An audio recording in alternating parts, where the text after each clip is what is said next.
Well, hello. So this is a continuation of the previous presentation, which was on nested for loops. And now what I'm going to do is to discuss some hints on the homework. And the way the homework was laid out was that if you worked on it progressively, you should have been able to build answers on new problems based on things you learned from solving the previous problems. And so I'm going to start on question 2.1 and first point out the locations where you should reuse information that you learned from the previous problems.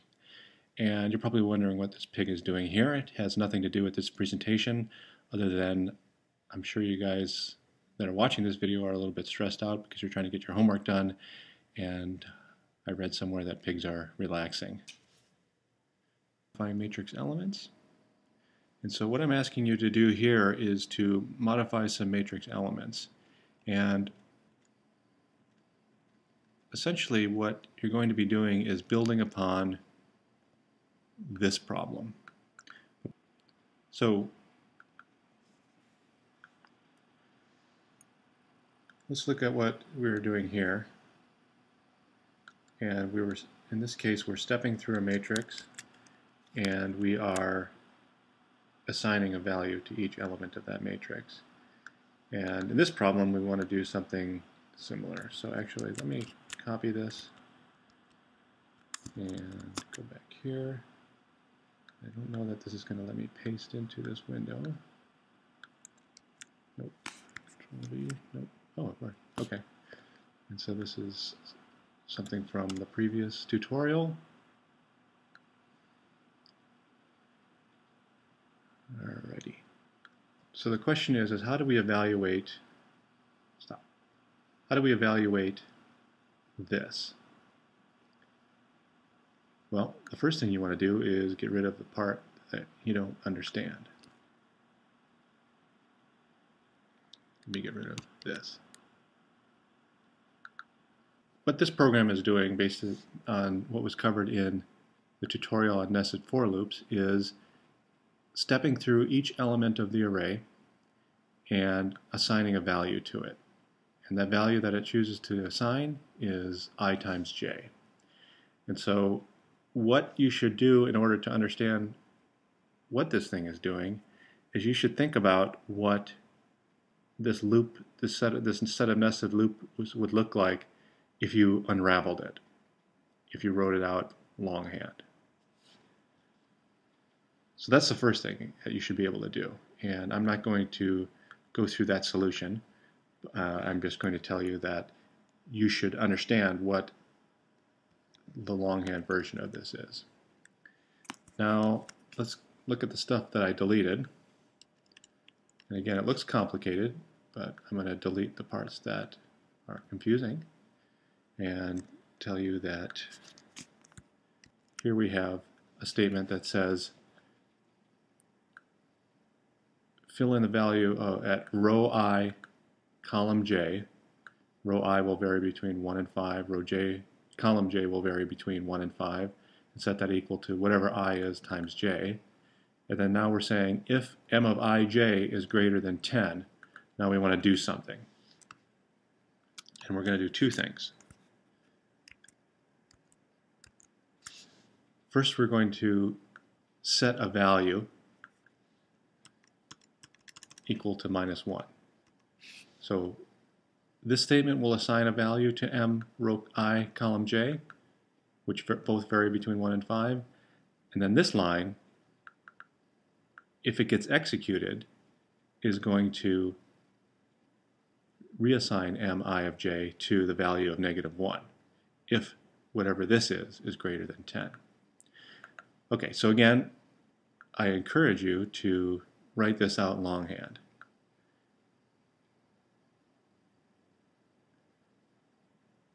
And I will do that just for a part of it. Here is the longhand version. I is equal to 1, indent. J is equal to 1. M of I comma j is equal to I times j. and I had a semicolon there, and then if m of I comma j is greater than 10, m of I j is equal to minus 1, end. And that's it for the first step. So the next step is I want to change j to be equal to 2. So essentially copy all of this. Well, copy this. Control C, Control V. And that is my second j step. And I got to do this 5 times. So I need to copy and paste this block 3 times so that I get a total of 5 repetitions. And then for each copy that I make, update the value of j like this. So now this is j is equal to 3. And I need to do that 2 more times. But I'm not going to, because once you write it out a little bit in longhand, you'll start to see what's happening. I is equal to 1. We're assigning I the value of 1. We're assigning j the value of 1. Then we're saying m of ij. What is I? We look up. I, last time it was assigned, was 1. And j, last time it was assigned, was 1. So m of 1, 1, row 1, column 1 is equal to 1 times 1. And then we're going to do this. If, now we have a test, is m of 1, 1 greater than 10? The answer is no, because I is equal to 1, j is equal to 1. We just said that at this point, m1, 1 was equal to 1. So this will not get executed. And in general, I spoke about the if loop having the possibility of having this else condition. So in principle, I could do something else. But, say m of I comma j is equal to 2. But in this case, I don't want to do anything. I want to just leave it like this. But the shorthand is just to delete that else altogether if I don't have anything else to do if that test is false. So test is false, I go up to j is equal to 2, m of I is equal to 1, and I know I is equal to 1 because I look up and the last time I was assigned it had a value of 1. J is equal to 2, we have 1 comma 2 is equal to 1 times 2, and again it does a test and it doesn't find it greater than 10, so this does not get executed. So this thing will keep on chugging along until you get to a value of I and j such that it's greater than 10.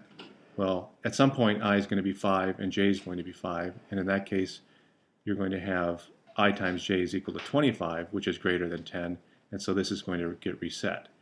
And so based on inspection, I think that when I execute this, what will happen is that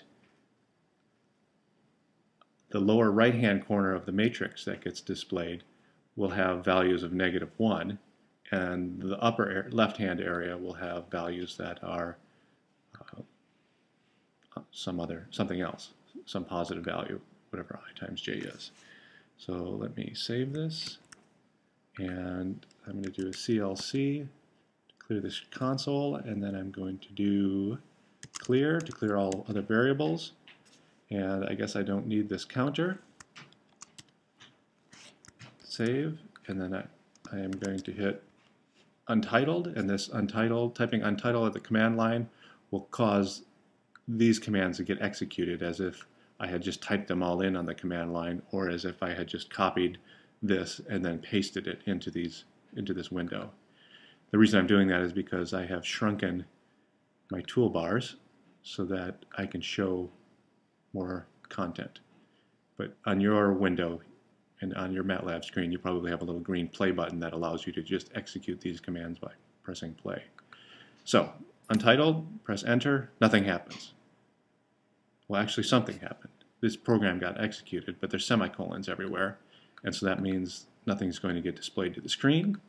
And in order to figure out what m is, I have to type in m with no semicolon at the command line, and here it is. Let's see if it makes sense. This matrix has 5 rows, 5 columns, and things in the lower right-hand corner are equal to -1. Let me check this element. this element of matrix M is at row 1, column 1. In other words, I is equal to 1, j is equal to 1, which is 1 times 1, according to this. And so this has a value of 1. At this point, we have I is equal to 2, j is equal to 2, which means row 2, column 2. And according to this statement, we've assigned it the value of 2 times 2, or 4. At this value, we've had m of I and j equal to 5, and we multiply those two together, we get 25, which is greater than 10, and therefore this statement is true. And when this statement is true, this command gets executed, and this command simply reassigns the value from 25 to -1. And in terms of what we're going to be doing soon, this is a little bit related to things you want to do with image processing. You can imagine that you have an image, and at certain locations maybe there's a certain level of brightness or there's a certain color that you want to remove. And if that color is represented by a number, you can say that in those certain areas where you have a high brightness or a high pixel on the screen, you can remove it or change it.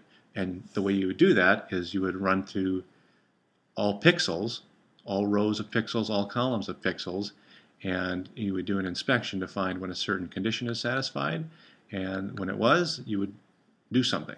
And this is the equivalent of photoshopping, which is just a change of value based on a certain condition that the computer algorithmically detects as opposed to your eye algorithmically detecting.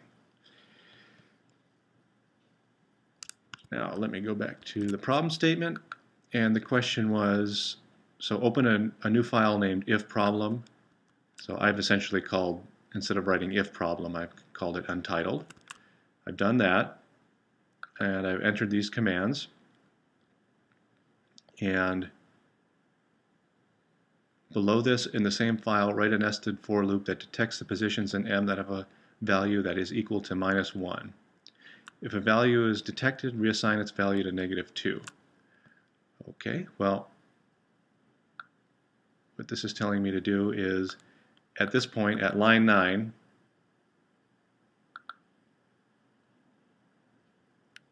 M has a certain value. And now I want to modify that M.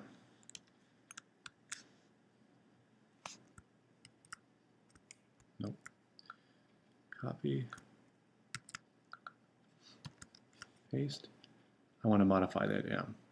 So M is a matrix that already has some qualities in it, some numbers in it at this point. And so now what this loop is going to do, well, let's just modify it. And here we can just inspect what I and j are. And so this loop will go through, this nested for loop will go through all elements of M and just print out the values. Well, that's not really what we want to do.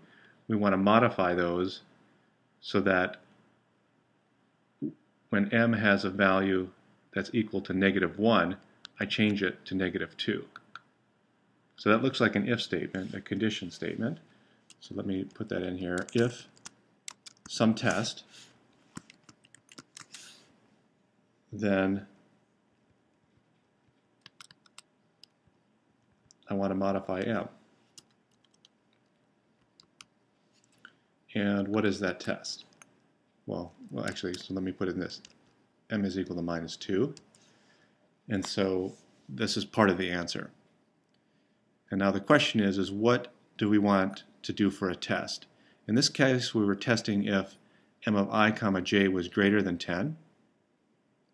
And in this case, we want to test if certain matrix elements have a value that is identically equal to -1.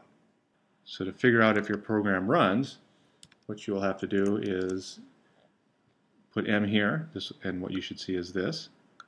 And then after it runs here, when you run it, you should see this same matrix printed out, except all the values of -1 have been flipped to -2.